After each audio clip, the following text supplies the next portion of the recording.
time at any moment.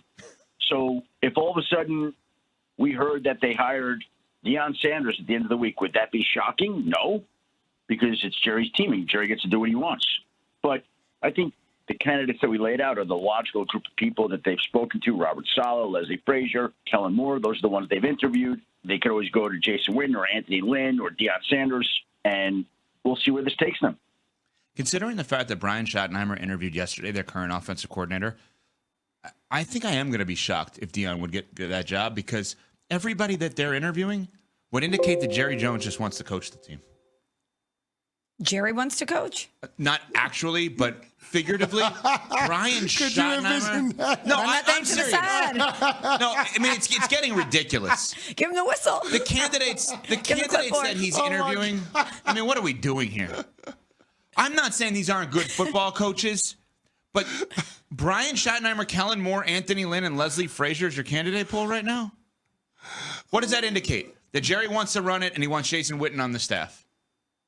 I mean, I'm not trying to be rude. Leslie Frazier, Anthony Lynn are accomplished coaches, have been head coaches in the league. It's great that they're getting another opportunity. Kellen Moore, okay, but like, is anyone that impressed with Kellen Moore? And no. Brian Schottenheimer? What do we? Oh, every indication is Jerry wants to be in charge and he wants Jason Witten on someone's staff. It's what you've always talked about with the Jason Garrett thing and Wade Phillips, right? Explain that, because that's what this feels like right now. Oh, yeah. Jerry wants Jason Witten to be on the staff, and he wants a head coach that will be amenable to that. And what I don't understand is why Jerry continues to undermine all of his head coaches at every single turn. He did it when I was there in Dallas. He hired Jason Garrett as the offensive coordinator / head coach in waiting before he hired the head coach in Wade Phillips. So that was awkward, especially coming out of the Bill Parcells years. And then he did it last year, Mike McCarthy as a lame duck head coach who was trying to fill out his defensive staff after losing 3 key guys on that side of the ball, including Dan Quinn, who was the defensive coordinator, now head coach of the Washington Commanders, who happened to be playing this weekend.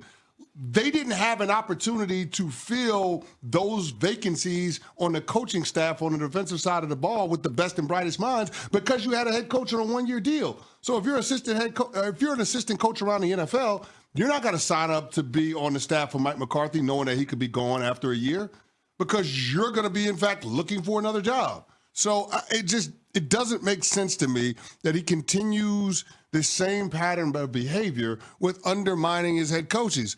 And then he can't figure out why his team can't get to where they want to go. It's because there's no consistency in terms of messaging and a chain of command. There isn't. And until you change what you're doing, the results on the field are going to be the same. That's why every other team in the conference has been to the conference championship game over the last 30 years, except for the Dallas Cowboys. Well, you know, one of my favorite sayings, if you're not changing it, you're choosing it. Yeah. And right now the Dallas Cowboys are actively choosing to not be as good as they could be. They're actively choosing to put the spectacle and the headlines and the relevancy over winning. So it makes all the sense in the world to me why they're taking this approach, because it makes no sense to the rest of us. And that's typically what it is with the Dallas Cowboys. That's the narrative. They operate in a completely different way than the 31 other teams in the NFL. Well, they didn't think they were going to be in this position, right? I think Jerry Jones got caught flat-footed. He didn't expect that Mike McCarthy would have as much interest in league circles, and he didn't think McCarthy would walk away from continuing to be the head coach of the Dallas Cowboys under the conditions that Jason Witten be a part of the staff. But as a head coach, you want the opportunity to be able to choose your staff.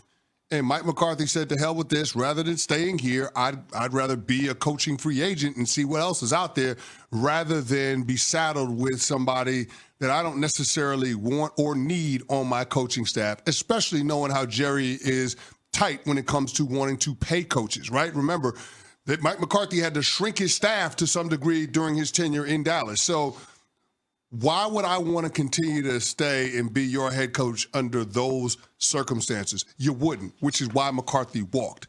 And so if you're Jerry Jones right now, enough with the half-hearted measures. Make the bold decision. Hire Jason Witten as your next head coach and be done with it. That's clear who you want right now. You want Jason Witten to be on the staff. Hire him as your head coach.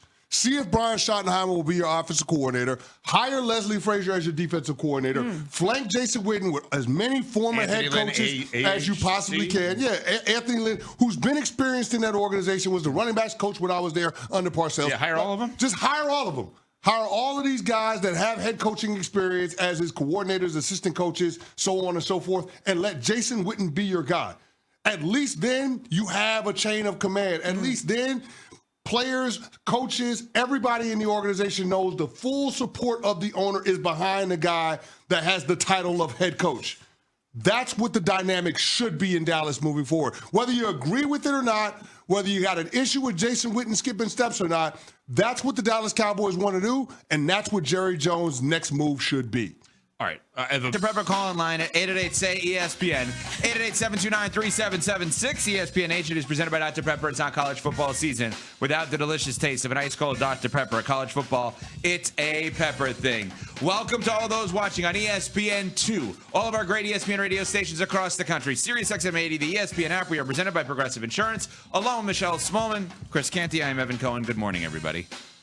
Good morning, my neighbors. How's everybody doing? I'm good. You just asked yourself a question and answered it. Yeah. Well, I was answering amazing. I was answering your question. That was who was that? Quentin Williams of you who sneezed and then blessed himself? Remember that? Exactly. I was answering your question, but then I also wanted to ask you guys how you were doing. So I led with the one before I asked you, before I said how I was doing. That was amazing. Smalls, hello. Hello, everyone. I, too, am doing well. There you go. I'm whatever. I'm always whatever. Whatever's a win for me. I'm just counting down the moments. Not to live. I don't mean that. Oh, sorry. Boy. No. Oh, He's so dark. No. Morbid. Your self-talk is terrible, No, sir. that's not what I'm talking about. No. Tell them. No. Tell them, please. So yesterday, before we get into the NFL and everything else, yesterday there was a big trade with draft picks with the Suns, which will eventually, I think, impact the Jimmy Butler trade. That's what he's talking about. Thank you. That's all he's talking about. Yes. Seriously. It's like, it's going to happen any moment now. So I'm waiting for that moment of this massive 4 or 5 way deal. But I thought you were supposed to be okay with it already. No, though. but here's the problem with him, Canty. The problem with he literally comes in, after, before the show, is talking about, all right, so I think I have it figured out, but Javonte, the Pistons are going to need to make a trade before the actual big trade. Yeah. So, he has all these different, machinations. Wow, I actually used the word correctly. Walk off. Machinations. In his head. Mac and cheese, machinations, Riley even whatever. literally said, why don't you just text Bobby Marks and ask him if it's going to work? Just do that. Yeah, I don't know. And they're like, yeah, that's what you're supposed to do. I'm like, you want me to just randomly text Bobby Marks, our ESPN front office insider, with my weird NBA tax-related questions?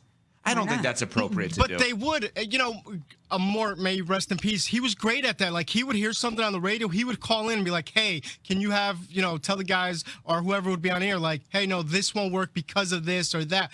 They always do that. Bobby reaches out. All right, well, I don't know that I have that relationship to just randomly, hey, we should Bobby. try it. Let's try it. Let's try it. You want me to send your number? You should Bobby, text this him is and see Evan if he Cohen answers. from Unsportsmanlike. Quick question. Does a Pat Connaughton trade dump need to be in one trade or two trades? Do it. For salary cap You should absolutely do it. I'm not comfortable to do that. I will text him. Bobby will be on SportsCenter later in the 7 o'clock hour. I will text him when I know he's clear. We'll have to vet out what my question actually is no on problem. this, because I'm not fully sure. But you don't want to let go of Jimmy Butler, and I know exactly why.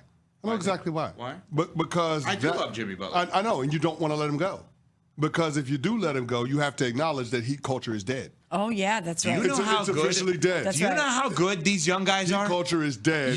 Once they are trade nuts. Jimmy Butler, heat culture is dead. Is that what the nuts. countdown clock is for? Yeah. The end of heat culture? That's what it is. Yeah. It's not the trade. It's You the end of heat guys culture. are The end of heat crazy. culture. Yeah. Are you going to be okay? I am so excited about this group. It's not Khalil Ware. For anybody who doesn't know, remember that name, Khalil Ware. Anyway, all right.